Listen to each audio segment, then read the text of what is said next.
আসন্ন বাজেটে ডিএ নিয়ে সরকার সদর্থক কিছু ঘোষণা করতে পারে বলে সরকারি কর্মচারী মহলে জল্পনা ছড়িয়েছে।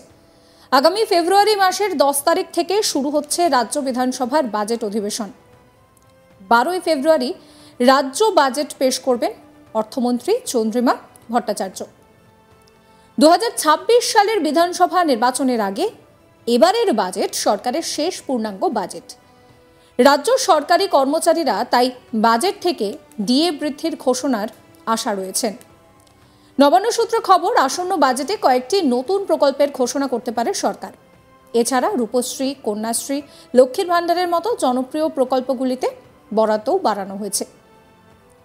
কেন্দ্রীয় বাজেটের থেকেও রাজ্যের বাজেট আরও জনমোহিনী হতে পারে বলে আশায় বুক বেঁধেছেন রাজ্য সরকারি কর্মীরা। বিশেষ করে শিক্ষক বন্ধু, অঙ্গনবাড়ি, প্যারা টিচারদের বেতন আরও বাড়তে পারে বলে মনে করছেন বিশেষজ্ঞরা। কেননা দীর্ঘদিন ধরে তারা তাদের বেতন বাড়ানোর ন্যায্য দাবিতেই প্রতিবাদ করে আসছিলেন। তবে সরকার আশ্বাস দিয়েছিল যে তাদের সমস্যার দিকটা দেখা হবে। আর তাতেই মনে করা হচ্ছে যে এই বাজেট যাতে সকলের কাছে পছন্দসই হয় সেই চেষ্টাই নাকি করছে মমতা বন্দ্যোপাধ্যায়ের সরকার। তবে বাজেটের দিনই আখেরে বোঝা যাবে যে কতটা লাভজনক হলো। আপনাদেরকে শোনাবো আমার কলিগ অনির্বাণ ঠিক কি বলছেন। আগামী 10 ফেব্রুয়ারি থেকে বিধানসভায় শুরু হবে বাজেট অধিবেশন এবং 12 ফেব্রুয়ারি বাজেট পেশ করবে রাজ্য সরকার। মন্ত্রী চন্দ্রিমা ভট্টাচার্য তিনি সেদিন বিধানসভার ভিতরে বাজেট পেশ করবে। আর সেই বাজেটের দিকে এই মুহূর্তে কিন্তু চোখ রয়েছে একাধিক মানুষের এবং পশ্চিমবঙ্গের আম জনতার। কারণ কোথাও গিয়ে এই মুহূর্তে দাঁড়িয়ে সবথেকে যেটা প্রশ্নবদ্ধ জিনিস যে 2026 সালের নির্বাচন, যে নির্বাচন বিধানসভা নির্বাচন, এবং মুখ্যমন্ত্রী মমতা বন্দ্যোপাধ্যায় ফের একবার নিজের যে চিফ মিনিস্টারের সিট মানে মুখ্যমন্ত্রীর যে আসন সেই আসন গ্রহণ করার জন্য ফের একবার লড়াইয়ে নামবেন। এবং সেই লড়াইয়ে নামার আগে কিভাবে মানুষের আস্থা অর্জন করবে তৃণমূল কংগ্রেস, সেদিকেই কিন্তু এই মুহূর্তে বাজেট একটা বড় ভূমিকা।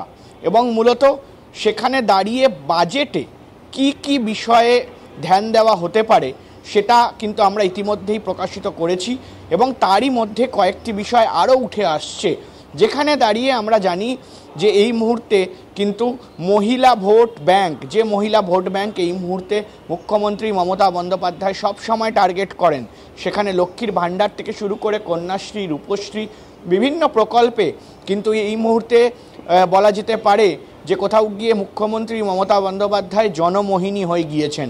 এবং সে জায়গায় দাঁড়িয়ে এই যে বাজেট, এবারের যে পূর্ণাঙ্গ বাজেট 2026 সালের নির্বাচনের আগে শেষ বাজেট হতে চলেছে এবং সেই শেষ বাজেটে অনেকগুলো চমক কিন্তু এই মুহূর্তে থাকবে এবং সেই রিপোর্ট কিন্তু সূত্র মারফত, নবান্ন সূত্র মারফত আমরা কিন্তু পাচ্ছি। এবং কোথাও গিয়ে পশ্চিমবঙ্গ সরকার তারা বিভিন্ন বিষয় নিয়ে কিন্তু এই মুহূর্তে মানুষের যাতে আরও কাছে পৌঁছানো যায় এবং মানুষ যাতে এই পরিষেবা এবং যে প্রকল্পগুলো রয়েছে সে প্রকল্পের আরও বেশি সুবিধা পায় সেই বিষয়টা কিন্তু এই মুহূর্তে মুখ্যমন্ত্রী নিশ্চিত করতে বলেছেন এবং এমনটাই কিন্তু নবান্ন সূত্রে খবর।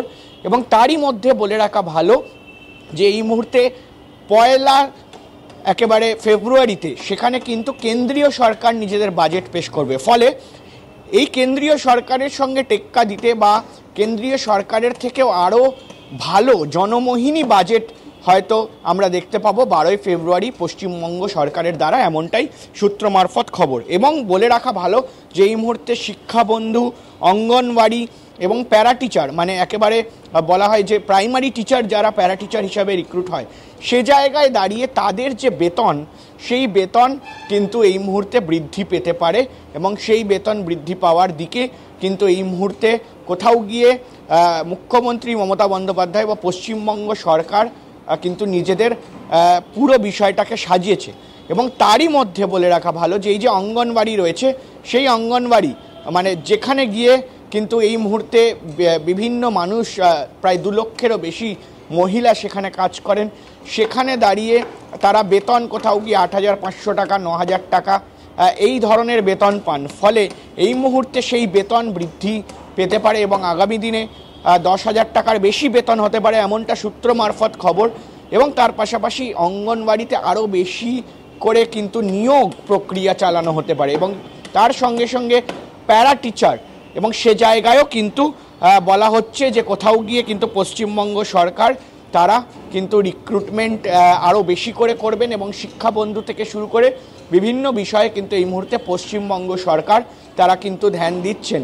এবং ইতিমধ্যেই আমরা যেমনটা বলেছিলাম যে লক্ষ্মীর ভাণ্ডার থেকে শুরু করে বিভিন্ন প্রকল্পে কিন্তু বেশ বলা যেতে পারে যে ধ্যান দেওয়া হবে এবং আগামী দিনে ঠিক 12ই ফেব্রুয়ারি কোন কোন বিষয়ে মানুষের কাছে পরিষেবা পৌঁছাতে বা মানুষের কাছে প্রকল্প পৌঁছে দিতে ফের একবার দেখা যেতে পারে মুখ্যমন্ত্রী মমতা বন্দ্যোপাধ্যায়কে, কোন দিকে পশ্চিমবঙ্গ সরকার তাদের যে বাজেট সেই বাজেট পেশ করবে এবং কতটা জনমোহিনী হয় সেদিকে কিন্তু আমাদের অবশ্যই নজর থাকবে। রাজ্য জুড়ে এই প্রশ্নই সবচেয়ে বেশি ঘুরপাক খাচ্ছে। সূত্র জানিয়েছে যে রাজ্য সরকারি কর্মচারীদের জন্য 6% ডিএ বা মহার্ঘ ভাতা বৃদ্ধির ঘোষণা হতে পারে বাজেটে। সেক্ষেত্রে রাজ্য বাজেটের পরে সরকারি কর্মীদের ডিএ বাড়তে পারে। যদিও পুরো বিষয়টা নিয়ে কানাঘুষো চলছে, মুখ্যমন্ত্রী এখনও কিন্তু কোনো ইঙ্গিত দেননি। যদিও রাজ্য সরকারি কর্মচারীদের সব বকেয়া ডিএ বাজেটে ঘোষণার মাধ্যমে দিয়ে দেওয়ার কথা কিন্তু বিভিন্ন যারা এই মুহূর্তে সংগ্রামী যৌথ মঞ্চ রয়েছেন তাদের তরফ থেকে দাবি করা হচ্ছে। ডিএ নিয়ে মামলা ঝুলে রয়েছে সুপ্রিম কোর্টে। কেন্দ্রীয় মোদীর সরকার কয়েক দফায় তার কর্মচারীদের জন্য ডিএ বাড়িয়েছে।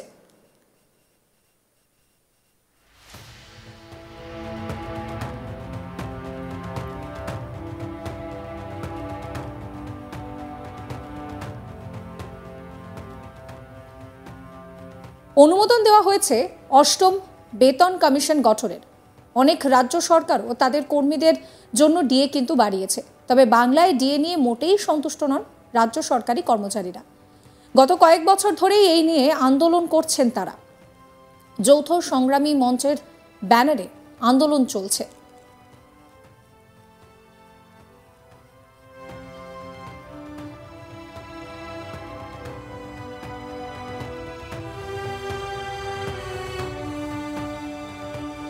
আসন্ন বাজেটে ডিএ নিয়ে সরকার সদর্থক কিছু ঘোষণা করতে পারে বলে সরকারি কর্মচারী মহলে জল্পনা ছড়িয়েছে।